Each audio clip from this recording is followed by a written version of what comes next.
esta es la idea de estas clases de formación. Formar, instruir, hacer nuevos misioneros guadalupanos. Entonces, hoy vamos a tener el primer ritual, es algo bien sencillísimo lo que vamos a tener, pero quiere decir que ya las personas que realmente quieran comprometerse más tienen que primeramente hacer este ritual, y al hacer el ritual no solamente se comprometen a venir a las clases, sino que se tienen que comprometer más con su fe.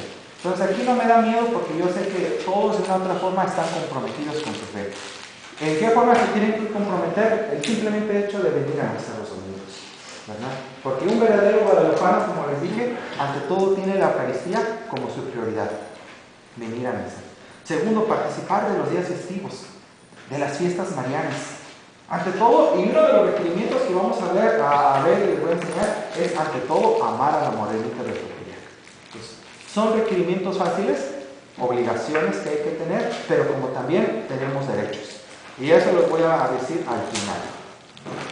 Hoy, el primer tema que quiero compartir con ustedes se llama la Virgen de Guadalupe y el Apocalipsis. Pero antes de entrar, ¿cómo estuvo su fin de semana? ¿Cómo se la pasaron? Bien. Mucho trabajo. Mucho trabajo. Oh, estuvieron en el festival, ¿verdad? No. ¿Es este fin de semana? Sí. No, estuvimos planificando fuera de la iglesia. Buscamos voluntarios. Dinero, cebollas, tomates, todo. Qué bueno. Entonces, primer tema, la Virgen.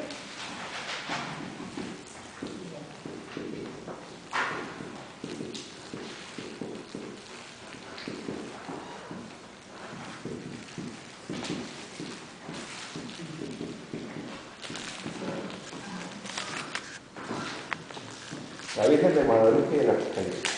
Quizás, si nos damos cuenta, lo primero que nos fijamos, aparte de la Virgen de Guadalupe, es el nombre de Apocalipsis. El Apocalipsis es uno de los libros, o el último libro de las Sagradas Escrituras, ¿verdad? Es un libro al cual miles de personas han tratado de darle su propia definición.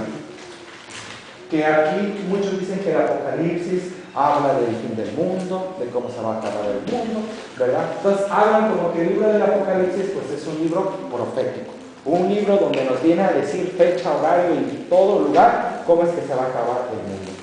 Y muchos que dicen decir que el mundo se va a acabar en tal fecha se basan que al libro del Apocalipsis, ¿verdad? Pero realmente se le está dando una interpretación errónea, una interpretación mala, porque el libro del Apocalipsis no es para asustarnos, más bien es para acercarnos más a la presencia de Dios.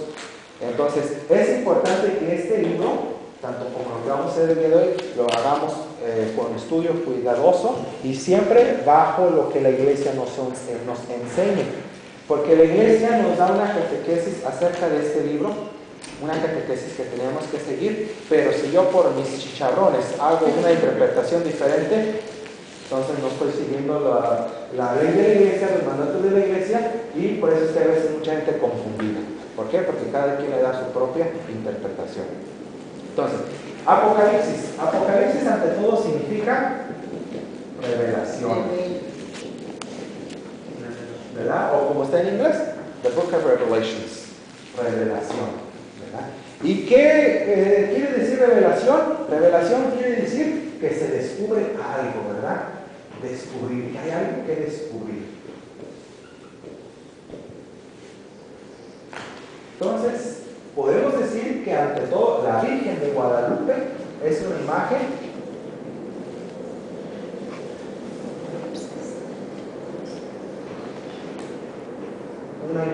apocalíptica.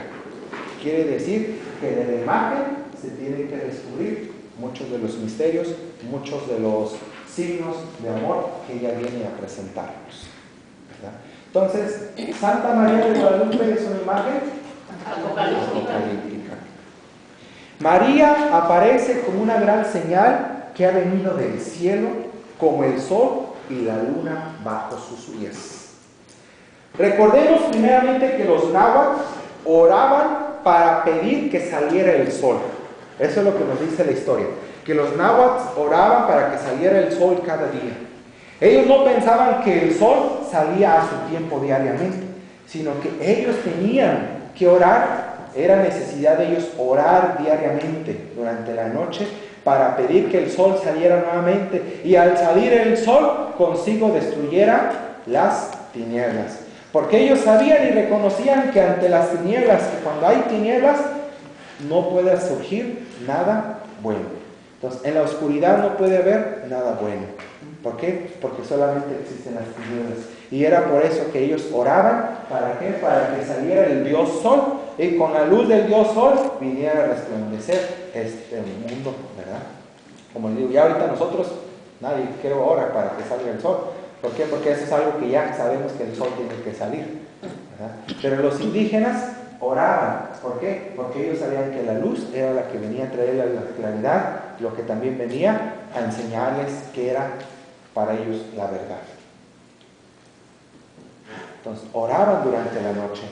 Y pues este tipo de mentalidad no solamente es para los náhuatl, sino que muchas de las culturas anteriores, antiguas, tenían ese tipo de mentalidad también, ¿verdad? De que el sol era como un dios, y la oscuridad era otro dios, que siempre como que estaban en continua lucha, en continua batalla, y entonces ellos de una otra forma como que tenían que echarle porras con sus oraciones al sol para que la luz viniera y disipara las tinieblas. Pero se enojaban cuando no salía la luz, ¿verdad? Pues por eso hacían los sacrificios, aunque pues siempre el sol siempre sale, como dice un dicho, ¿verdad? El sol sale para tanto pobres. Pero a veces les esperaban, ¿no? Cuando salían. Entonces yo creo que se enojaban cuando estaban haciendo nada. Cuando no salía sí había un poco de desesperación, pero por eso era la oración, era la forma de cómo es que ellos oraban para pedir que saliera ya la luz del sol, ¿verdad? Entonces, la noche era signo de maldad, como les digo, ya que en las tinieblas pues no se puede hacer nada. Entonces, para ellos, de otra forma, la luna representaba a la señora del mal. Ellos oraban para que viniera la luz del sol. Sin embargo, podemos decir que fue tanta su oración que no solamente vino la luz del sol sobre estos indígenas, sino que vino la luz verdadera. ¿Y quién es esa luz verdadera? Cristo Jesús. ¿Por qué? Porque al destruirse las Américas, los españoles traen consigo, pero la luz del mundo, la luz que viene a disipar todas las tinieblas, la luz que incluso creó al mismo sol, la luz de Cristo Jesús, ¿verdad? Y esta es la invitación para también todos nosotros como misioneros, como guadalupanos. Podemos tener el título, podemos decir que somos guadalupanos, pero desgraciadamente, y ahorita lo que yo me estoy dando cuenta en nuestro propio México, estaba viendo incluso antier, estaba viendo un reporte de lo que pasó en Monterrey hace algunos días, ¿verdad? Cómo es que nuestro México, un pueblo bendecido, un pueblo donde nuestra Madre Santísima se quiso quedar, viendo ahorita que se está contaminando con tanta violencia, con tanta maldad, ¿verdad? Y supuestamente al final agarraron a los que hicieron todo este borlote, a los que vinieron a hacer toda esta maldad, ¿verdad? Y dicen primero que pues la maldad no era para matar a tanta gente, sino que querían como de una otra forma asustar al dueño del local, al dueño del casino, pero que se le salió de las manos y ahí va. Y cuando lo sacan a este individuo, sale el individuo así primeramente sin camisa, pero aún ante los ojos que tiene de maldad me doy cuenta que tiene aquí en su brazo primeramente tatuada a lo que le llaman ellos la Santa Muerte por un lado, ¿verdad? Y tienen en el otro lado a la Virgen de Guadalupe. Entonces digo, de nada le va a servir a este hombre, de nada nos puede servir a nosotros decirnos que amamos a la Virgen de Guadalupe, ser guadalupanos, e incluso podemos tener tatuada la misma imagen de la Virgen de Guadalupe si en nuestro corazón estamos en tinieblas. Si realmente viviera la Virgen de Guadalupe en el corazón de esta gente, en el corazón de muchos de nosotros, no es necesario tener tantas imágenes, no es necesario ni tatuarnos la misma imagen. ¿Por qué? Porque con nuestra actitud, con nuestra forma de vivir, transmitiríamos la luz de María Santísima. Decía un director espiritual, y era lo que estas palabras siempre las tengo en mi mente. En el seminario decía un director espiritual que para ser sacerdote, ante todo, te tienes tú que enamorar de Cristo. Porque ¿cuántos sacerdotes a veces son sacerdotes y desgraciadamente lo son, pero no están enamorados de Cristo? A veces ven el ministerio del sacerdocio simplemente como una carrera, ¿verdad? O como algo de que es algo cotidiano. Voy, celebro la misa, hago esto, pero no lo hacen o no expresan ese amor de Dios. Para ser un verdadero sacerdote, me decía el Padre, ante todo tienes que enamorarte primero de Dios, de Cristo. ¿Para qué? Para que al estar tú enamorado, para que al absorber el amor de Cristo, el amor de Dios, tú puedas transmitir ese amor de Dios a otras personas y puedas también traer a esas personas a Cristo. Porque esa es la finalidad del sacerdocio, traer a la gente las almas a Cristo. Si lo pudiéramos implementar a ustedes, podemos decir lo mismo. La idea de ustedes o la tarea de ustedes es primeramente amar a la Virgen de Guadalupe, tener a la Virgen de Guadalupe en nuestro corazón, porque sabemos que donde está la Virgen de Guadalupe también está el Hijo, y donde está el Hijo está ante todo la Santísima Trinidad, ¿verdad? Entonces está Dios presente en el corazón de uno, y no es necesario ni quizás hablar, ni quizás hacer tan gran cosa, simplemente con nuestra forma de vivir, con nuestros hechos, podemos hacer que otra gente se acerque a Cristo, que otra gente se acerque a la iglesia, que otra gente también se enamore de esta movimiento del Tepeyac, que otra gente también quiera seguir los pasos. ¿Por qué? Porque a veces nos enamoramos más de la imagen, nos enamoramos más de lo superficial, pero del mensaje y de la sustancia y de lo que es lo más importante, a veces simplemente lo dejamos afuera. Entonces, esa también tiene que ser la invitación a todos nosotros que estamos tomando estas clases. Que ir descubriendo todo esto de la Virgen de Guadalupe nos haga enamorarnos más de ella, pero también lo podamos transmitir en los hechos diarios. Entonces, Santa María de Guadalupe se aparece como el Apocalipsis, aparece como un sol trayendo a su Hijo, una mujer con su Hijo que los liberará de los ídolos que exigen sacrificios humanos. La verdad os hará libres. Santa María de Guadalupe le habla a Juan Diego, a su hijo más pequeño, y le habla en la lengua de los náhuatl, y le dice: yo soy la perfecta y perpetua Virgen María, Madre del verdadero Dios, por quien se vive. ¿Madre del qué? Verdadero Dios, el único verdadero Dios por quien se vive.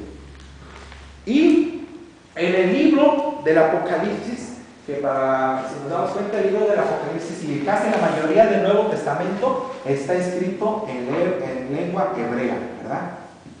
El Nuevo Testamento está escrito en hebreo.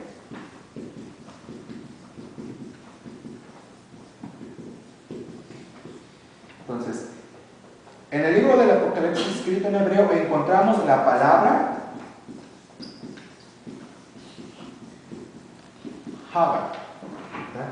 Que quiere decir mujer que da la vida. Entonces, este título se lo podemos dar a Santa María de Guadalupe. ¿Por qué? Porque ella, al presentarse a México, viene a traer vida, la vida en abundancia, que es Cristo Jesús. Ahora bien, para comenzar y para poner ahora sí las raíces y cimentar lo que estamos hablando, ¿cuál es el centro de la imagen de Nuestra Señora de Guadalupe? ¿Cuál es el centro de esa imagen bella que vemos de Nuestra Señora de Guadalupe? El corazón de la imagen. ¿Cuál es el centro de la imagen? Su corazón. ¿El corazón de ella cuál es? Vemos toda la imagen, ¿verdad? Vemos a una doncella. Jesús. Vemos el centro ante todo, si nos damos cuenta, el centro de la imagen de Nuestra Señora de Guadalupe no es María, no es la Virgen, es su hija, ¿verdad? ¿Y cómo lo sabemos? Porque nos damos cuenta que ella viene embarazada.